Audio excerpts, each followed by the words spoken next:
Hello, class. I just want to touch base briefly. I'm midway, excuse me, I'm midway through grading the outlines you submitted for the week 6 assignment, and I'm enjoying reading them. Many of you have done a really good job on them.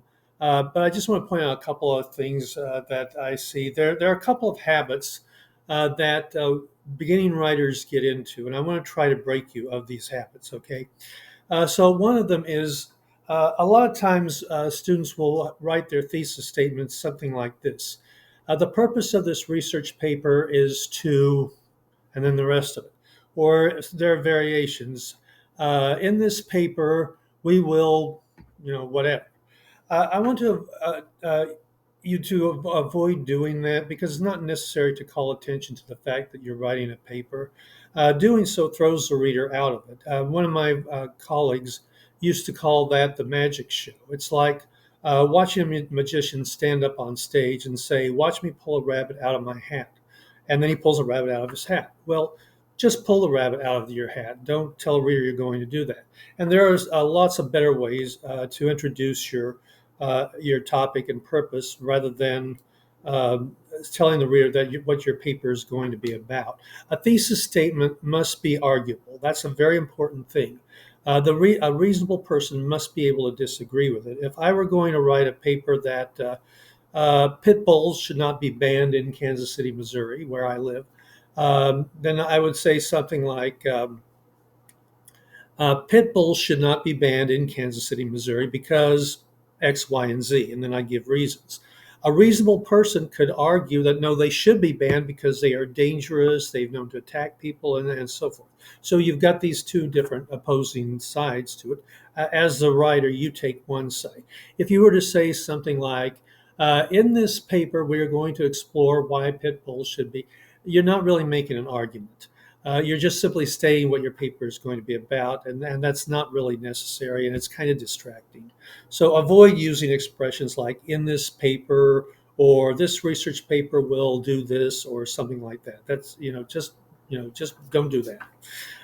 The other habit I want to break you of, and this is a very common one, is using the words "in conclusion." And sometimes there are variations on that. Sometimes students will write to conclude or to in sum or something like that, but it all amounts to the same thing. It's never necessary to tell the reader that your paper is about to end. The reader can see that. The reader can see that this is your last paragraph, and conclusions should be written in such a way that they wrap up your paper in a satisfying way. You've answered all the reader's questions. You've left the reader with something to think about. And the outline template for this particular assignment shows you how to write a two-paragraph conclusion. The first paragraph brings us back to your argument, and the second paragraph tells the reader, so what? Bringing us back to your argument is important because that focuses the reader back on your main reason for writing.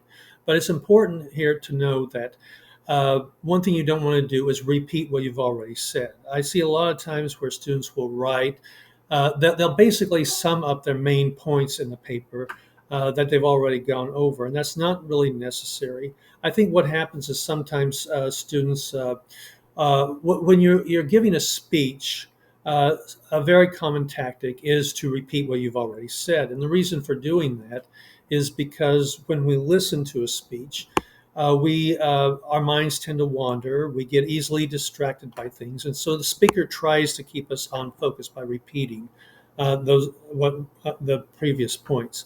That's not necessary to do in writing. Readers are pretty good at remembering what they've already read. So it's not necessary to remind them, and it's actually kind of boring to read what you've already read anyway. So avoid doing that. Bring us back to your thesis statement. Bring us back to why this matters, and you can do that without repeating what you've already said. The last paragraph is the "so what" paragraph. It tells the reader why this matters, why it's important, and that's where you really give the reader uh, a sense of why they need to know this information. Again, you can do that without repeating yourself. If I were going to write a paper why pit bulls should not be banned, and my last paragraph might be something like telling them that uh, uh, the breed has been misunderstood, and owners of pit bulls who have not attacked people are being unfairly penalized if pit bulls get banned. So that would be the why this matters paragraph. So those are just a couple of things that I want you to keep in mind as you write your papers going forward, and as you write papers for other classes as well.